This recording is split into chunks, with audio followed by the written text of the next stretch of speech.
I learned about the elevator game by accident through a link sent to me by an empty, abandoned account in an old messenger app one hadn't opened in years. The message arrived at 3:11 a.m. No text. No avatar. Just a link. The website looked like it was running on a dead server no one had touched for decades. Black background. Broken pixels. Red text that flickered, as if someone was rewriting it live. In the corner, a distorted photo of an elevator kept blinking. Half of the buttons were scratched off. The page was titled Transfer Protocol Version 11. The instructions looked like they were written by different people. 1. Enter the elevator alone. If you hear footsteps, wait. Those steps don't belong to the living. 2. Press the sequence 4262105. Next to it, a note written in a different handwriting said, if the elevator moves in a direction you didn't press, do not think about who stands behind the wall. 3. On the 5th floor, a woman will enter. Do not look at her. Do not speak. Over this line, someone had scratched in new text. Sometimes it's not her. 4. After the final button, the elevator should go down. If it goes up, you're already there. 5. The world will look similar, but not identical. Light weaker. Air heavier. People quieter. Shadows longer. 6. To return, repeat every step perfectly. If you make a mistake, you'll be stuck between floors. They will arrive first. The last warning was highlighted in red. If the entity speaks, stay silent. It knows your voice better than you do. I refreshed the page and it vanished. 404 error. But the screenshot stayed on my phone. 2 months passed. And one ordinary Friday at work, I suddenly remembered the protocol. It felt like a signal pulsing from inside my skull. The clearer the memory, the more my fingers trembled. Saturday. Empty office. 11 floors. Full access. A perfect setup for the ritual. The next morning, I arrived. At the front desk sat the weekend guard, Michelle. Working today? She asked, confused. Yeah, just checking something, I muttered.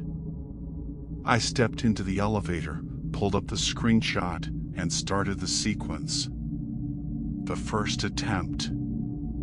I messed up halfway through. My hands were shaking, and I pressed the wrong floor, hit 3 instead of 6. The elevator immediately jerked, then calmly went down, like nothing strange had ever been planned. When the doors opened on the first floor, Michelle glanced up from her magazine. I stepped out, trying to look like everything was under control, even though embarrassment felt like it was burning through my shirt. You're back already? She asked. That was fast.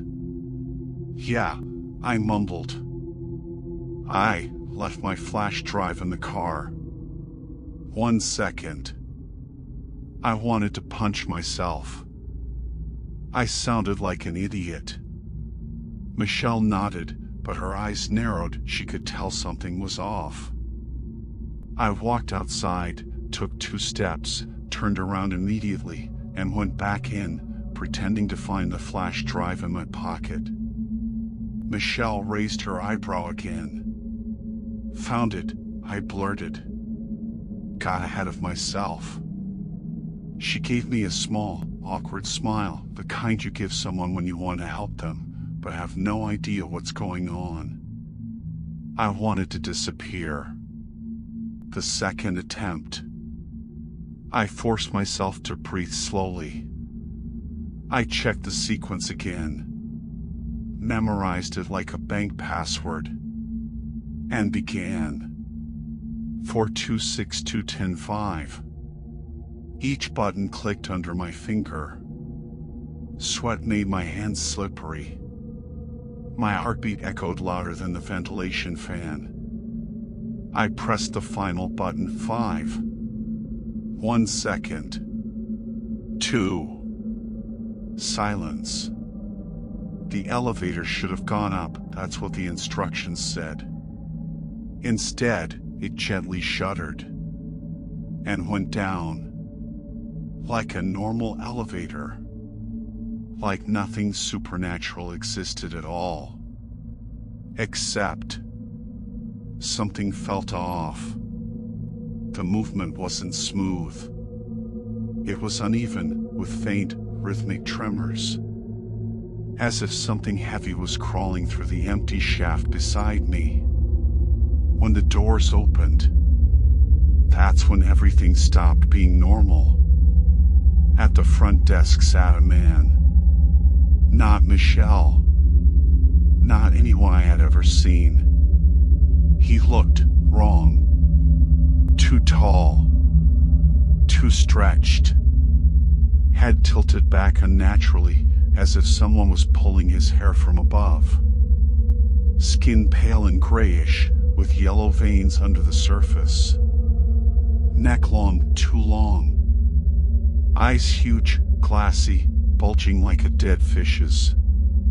The pupils twitched rapidly, trying to focus on every corner of the room at once. His mouth hung slightly open, pitch black inside, like a tunnel. I managed to whisper, "Ah, where's Michelle?" He turned his head with a crack and slowly shook it. No sound. No breath. Nothing human. The whole world had changed around him. The lights felt dimmer, as if covered in thick dust. Colors looked dirty. The air felt heavy, sticky. Sounds were muffled, like wrapped in wet cloth.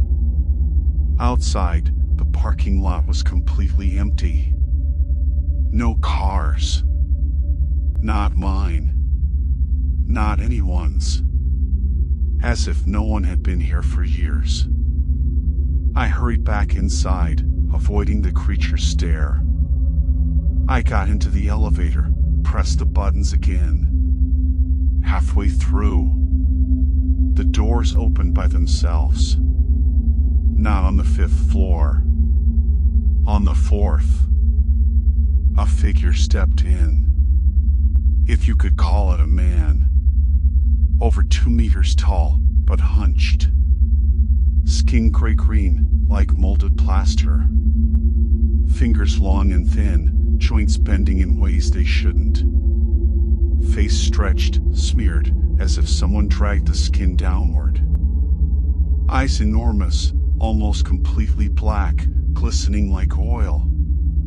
The only part resembling a human was the mouth. But even that was wrong. Too many teeth. Uneven. Crooked. Like someone carved them by hand. He walked past me. He smelled of damp basements and wet earth. He leaned close to my ear and whispered, "Hello. Rule number 3. Do not answer." I said nothing. I didn't breathe. The elevator started moving up. The worst possible sign. On the 10th floor, he stepped out. Turned around. Smiled too wide. "Have a nice day." And that's when I made the biggest mistake of my life. I replied automatically, without thinking. "You too." His head twitched. The smile stretched wider. Too wide. Skin tearing at the corners. He lunged toward the doors, but they closed just in time. I hit the one button so hard my finger went numb. The elevator went down. The doors opened, and the office looked normal again. Michelle sat at the desk, scrolling her phone, unaware of anything unusual. I ran outside. My car was exactly where I had left it. At home, I spent hours searching for similar stories. Anything even remotely close. I found nothing. No alternate worlds. No corrupted instructions. No descriptions of these things.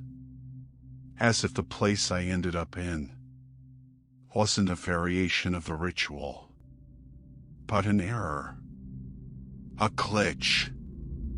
A crack in reality I slipped through by accident. 3 weeks passed. Last night at 3:11 a.m., my phone vibrated. A message from an unknown sender. The same URL now working again. And a new line beneath it. You answered him. He heard your voice. Now the elevator knows you. This morning, as I stood in my hallway, I heard a faint metallic click. Then another one. Then a long, scraping slide. As if someone was pressing old elevator buttons behind the wall.